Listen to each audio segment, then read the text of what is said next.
हमारे पास एक आज फॉल्ट बड़ा कॉम्प्लिकेटेड आया था कि ये पैनल का नंबर है LC390 यानी 39 इंच का पैनल है ये। तो ज़्यादातर ये चाइनीज़ एलईडी में 40 इंच की एलईडी बोलते हैं इसको, जिसमें डलता है।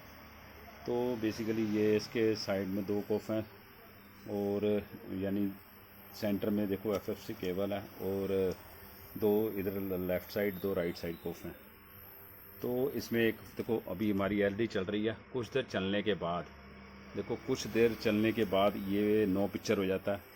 तो इसमें होता क्या है, नो पिक्चर होने का कारण, तो नो पिक्चर होने का कारण हमारा या तो कोई कोफ स्पार्क हो सकता है। ये हमारे जो कोफ लगे हैं गेट कोफ का स्पार्क हो सकते हैं या साइड कोफ स्पार्क हो सकता है।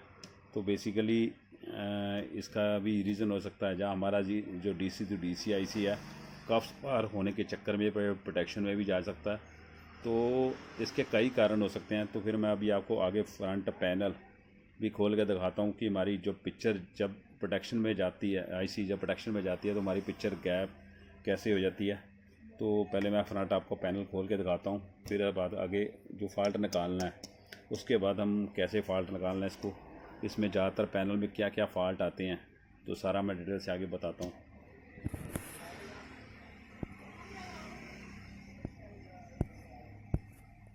हमारे खोलने के बाद हमारी जो पिक्चर है वो गैप हुई है, तो सिर्फ बैक लाइट रह गई हुई है। तो ये दोबारा फिर मैं आपको ऑन करके दिखाता हूँ। देखो कुछ देर फिर चलेगा, देखो ये फिर कुछ देर चलेगा, देखो ये अभी हमने ऑन किया, ये कुछ देर देखो फिर चलेगा, यानी कुछ देर चलने के बाद इसकी पिक्चर गैप हो जाती है। तो यानी ये 39 इंच का पैनल है, ये 4 कोफ वाला। बेसिकली ये अभी हमने खोला है, तो पहले ये देखने के लिए कोफा तक खोला था हमने, क्योंकि कई बार क्या होता है हमारा कोई कफ गर्म होकर या हीट होकर स्पार्क करना स्टार्ट हो जाता है, तो ये हमारा आईसी है प्रोटेक्शन में चले जाता है। पर इस केस में कोई ऐसी हमें वजह सामने नहीं आई कि हमारा को कफ स्पार्क था। हमारे जो चारों कफ थे वो भी ठीक थे। तो इसमें बेसिकली जो साइड में भी कफ हैं, देखो साइड में कफ लगे हुए दो, हमारे गेट कफ वो भी ठीक थे। यानी कुछ देर चलने के बाद ये पिक्चर चले आती थी। उस केस में बेसिकली क्या होता था, हमारा जो डीसी टू डीसी आईसी है वो वर्क करना बंद कर जाता था। तो अभी पैनल को हम दोबारा से बंद करके एलईडी को बंद करके फिर मैं अगर स्केलर बोर्ड में दिखाता हूँ कि हमारे सारे वोल्टेज कहाँ कहाँ कितने वोल्टेज बनते हैं, कहाँ हमारे कहने का मतलब वोल्टेज हमारे बेसिकली पैनल जब पिक्चर चली जाती है जाने का कारण हमारे डीसी टू डीसी आईसी है वो प्रोटेक्शन में चले जाता है या बंद हो जाता था। पहले इस पैनल में क्या चेक करना है, क्योंकि हमारी पिक्चर कुछ देर चलने के बाद या लगाते इसका ही हमारी पिक्चर चली जाती है, नो पिक्चर का फॉल्ट आ जाता है। तो सबसे पहले इसमें देखो, इसमें जो मेन चेक करने वाले पॉइंट होते हैं मैं पहले बता दूं। सबसे पहले तो दोनों तरफ हमारे सोर्स कफ लगे हुए हैं, राइट साइड और लेफ़्ट साइड। देखो ये पैनल को हमने उल्टा किया हुआ, तो ये आपने सेंटर में से फ्लैट केबल उतार देनी है। अगर फ्लैट केबल उतारने के बाद हमारा जो डीसी हाफ पिक्चर आ जाएगी, तो इसका मतलब है कि हमारा DC to DC IC work कर रहा है, हमारी सारी सप्लाई बन रही है। तो हमारा जो राइट साइड है जिससे हमारी फ्लैट केबल लगी हुई है, देखो इसमें क्या होता है कई बार पीएफ शॉर्ट होते हैं, ये हमारे पीएफ लगे हैं, या हमारा कोई दोनों से एक कफ शॉर्ट होगा या पीएफ शॉर्ट होगा। तो ज़्यादातर क्या होता है, या पीएफ शॉर्ट होते हैं या हमारा देखो जो सीकेवी वोल्टेज होते हैं पैनल के लास्ट में जाते हैं। देखो यहाँ से हमें कटिंग करनी पड़ती है, तो ये एक तरीका है। तो दूसरा, इस पैनल में देखो सप्लाइयाँ कैसे बनती हैं ये हमें पता होना चाहिए। तो सबसे पहले क्योंकि ये इसमें साइड में गेट कॉपी है, तो ये को इसमें पहले भी मैंने बताया कि ये देखो ये .XVO लिखा हुआ है, जैसे ये साइड में गेट कॉफ वाला पैनल है। तो इसमें सप्लाई देखो कैसे बनती है, क्योंकि जो डीसी टू डीसी आईसी है हमारा वर्क कैसे करता है। देखो सबसे पहले हमारी पैनल पे 12 वोल्ट की सप्लाई बनेगी, यही 12 वोल्ट की सप्लाई हमारी इस टीकॉन आईसी को पहुंचती है, और टीकॉन आईसी के पास हमारी एक एवीडीडी कॉइल है, यानी ये एवीडीडी कॉइल है बेसिकली, जिससे हमारे बूस्ट वोल्टेज बनते हैं, एवीडीडी वोल्टेज बनते हैं। और यही हमारे डीसी से डीसी आईसी पे जब 12 वोल्ट सप्लाई पहुंचती है तो हमारी एक 3.3 वोल्ट की सप्लाई बनती है। सबसे पहले हमारी ये एक सप्लाई ये बनेगी 12 वोल्ट सप्लाई, तो हमारी इस कॉइल पे पहुंच जाएगी।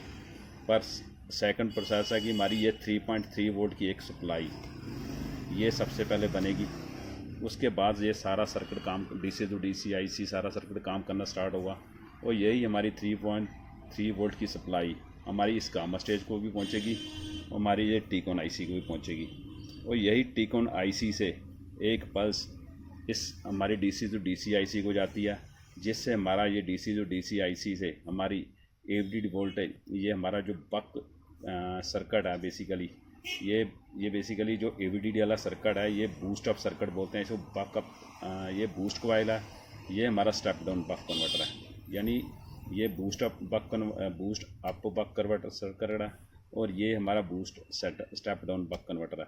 यानी इससे हमारे पहले देखो ये हमारी AVD कॉइल है, AVD कॉइल से पहले देखो हमारे 17-18 वोल्ट बनते हैं और यही 18 वोल्ट से हमारी BGH सप्लाई बनती है। पहले हमारी AVD की सप्लाई बनेगी, देखो ये डायोड लगा हुआ है, डायोड के आगे मॉसफेट लगा हुआ है और मॉसफेट से हमारी देखो ये हमारा यहाँ से देखो नापोगे आप 15 से 17 जो हमारे AVD वोल्टेज बनते हैं।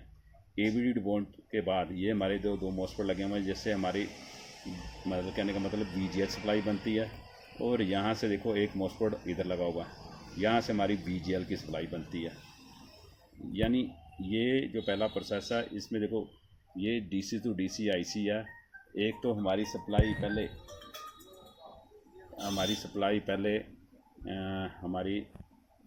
एक तो हमारी पहले AVD सप्लाई बनेगी, फिर हमारी VGH की सप्लाई बनेगी, एक हमारी VGL की सप्लाई बनेगी, एक हमारी VCOM की सप्लाई बनेगी। यानी ये जितनी सप्लाई हैं यहाँ DC टू IC बनाएगा और यही ये जो हमारी 3.3 वोल्ट की सप्लाई है जो इसमें बनी हुई है, जो हमारी ये कॉइल से बनती है, देखो इस टीकॉन IC पे भी पहुंचेगी और ये हमारी देखो इसके पहले नंबर इधर इस चौथे नंबर पिन पे इस पिन पे भी पहुंचेगी और हमारी देखो इस टीकॉन IC पे भी पहुंचेगी और यही हमारी 3.3 वोल्ट की सप्लाई हमारी इधर भी पहुंचेगी इस कोप पे भी और यही हमारी 3.3 वोल्ट की सप्लाई इस लास्ट वाले कोप पे भी पहुंचेगी। यानी ये देखो 3.3 वोल्ट यहाँ देखो मार्क किया हुआ। यानी ये जो DC टू DC IC जब वर्क करना स्टार्ट हो जाएगा, क्योंकि इसमें क्या होता है इस पैनल में साइड कोफ है, देखो ये हमारे VGL जो VCOM वोल्टेज हैं, AVD वोल्टेज हैं, हमारे देखो साइड कोफ से इस साइड कोफ पे गेट कोफ पे देखो इधर से पहुंचते हैं। तो ज़्यादातर क्या होता है हमारा ये देखो मैं एक पॉइंट दिखा दूं आपको, इस पैनल में ये हमारा देखो मेन इधर से कटिंग कई बार करनी पड़ती है। अगर पैनल बार बार प्रोटेक्शन में जा रहा है तो यहाँ से आप कटिंग करके भी दे सकते हो, क्योंकि यहाँ से हमारे VGH वोल्टेज हमारे साइड गेट कप को पहुँचते हैं। यानी ये तो हो गया हमारे ये सप्लाई हैं हमारी कैसे बनती हैं और ये कहाँ कहाँ सप्लाई जाती हैं। ये देखो इसमें जो हमारे पास अभी फ़ाल्ट आया था वो हमारा फ़ाल्ट था कि कुछ देर चलने के बाद ये हमारे जो DC टू DC IC है वर्क करना बंद कर जाता था, हमारी ये AVD की सप्लाई बननी बंद हो जाती थी, हमारी सिर्फ 3.3 वोल्ट की सप्लाई बनती थी। तो इस केस में क्या होता है कि ये प्रोटेक्शन में ना तो हमारा पैनल कोई शॉर्ट था ना ही ये प्रोटेक्शन में जा रहा था।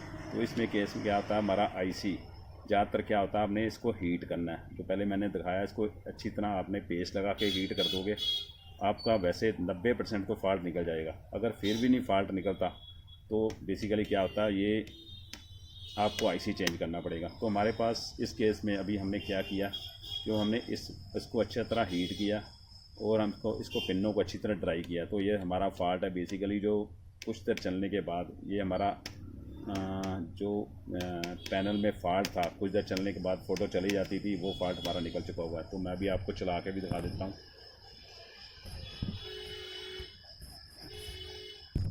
देखो ये जो हमारा कुछ देर चलने के बाद एक्चुअली हमारी पिक्चर चले जाती थी तो हमारा बेसिकली वो फॉल्ट निकल चुका हुआ। तो इसमें एक बात और बता दूं मैं आपको। देखो ये तो हमारा हो गया DC to DC IC work करना। ये कुछ एक बात हो रहा है इसमें, देखो ये जो कफ लगे हुए हैं, देखो इस कफ देखो साइड पे 2 कफ लगे हुए हैं। देखो इस कफ पे देखो एक हमारी 3.3 वोल्ट की सप्लाई पहुंचेगी और एक हमारी VCOM की सप्लाई पहुंचेगी 7 वोल्ट कुछ और 15.6 या 16 वोल्ट हमारी AVDD की सप्लाई पहुंचेगी, और यही तीनों सप्लाई हमारी इस कप पर भी पहुंचेगी। ये PF लगे हुए हैं बेसिकली, तो इस कप पर भी पहुंचेगी। तो इसमें एक बार रोज बता दूं मैं, ये भी हो गया। और दूसरा, इस देखो ये जो पैनल है, देखो इसमें 2 तरह के पैनल आते हैं पांडा में। एक तो हमारा देखो ये नंबर है, इसमें देखो नंबर क्या डाला हुआ है इन्होंने, ये LC 390, एक LC 385 भी आता है।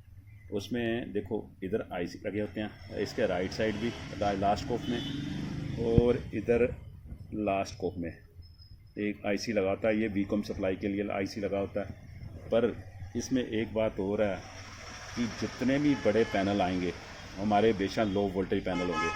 जैसे ये हमारा पैनल है, देखो इसमें VGL वोल्टेज 5.5 बनेंगे, और जितना बड़ा छोटा पैनल आएगा उसमें VGL वोल्टेज मतलब 7-8 वोल्टेज बनेंगे, ये देखना। और VGH वोल्टेज हमारे वो छोटे पैनल में 32 वोल्टेज 30 वोल्टेज बनेंगे, और इसमें 27-28 वोल्टेज बनेंगे या 26 वोल्ट बनेंगे। जितने पैनल बड़े होते जाएंगे वो लो वोल्टेज पैनल होते जाएंगे, ये सबसे ज़्यादा इसमें देखने वाला। और गामा में देखो जो गामा सेक्शन बना हुआ है इसमें, और गामा में देखो एक 3.3 वोल्ट की सप्लाई तो पहुंचेगी हमारी IC को, और एक हमारी बीकॉम वोल्टेज, एक हमारी AVDD वोल्टेज। ये गामा सर्किट मतलब गामा सर्किट को स्टार्ट होने के लिए एक हमारी बीकॉम की सप्लाई चाहिए, एक हमारी AVDD की सप्लाई चाहिए, क्योंकि गामा सेक्शन जैसे स्टेप बाय स्टेप वोल्टेज कटते जाते हैं वैसे काम करता है। तो कहने का मतलब ये स्टेज एक तो 3 वोल्ट 3 वोल्ट की सप्लाई, एक बीकॉम की सप्लाई, एक हमारी AVDD की सप्लाई पे काम करता है। यानी ये सिर्फ गामा सेक्शन का वर्किंग ऐसी होती है। तो ये छोटी सी जानकारी थी कि इस पैनल में वोल्टेज कहाँ कहाँ कितने होने चाहिए। तो ये थोड़ा मैंने आपको थोड़ा डिटेल से बताया। ओके, थैंक यू दोस्तों।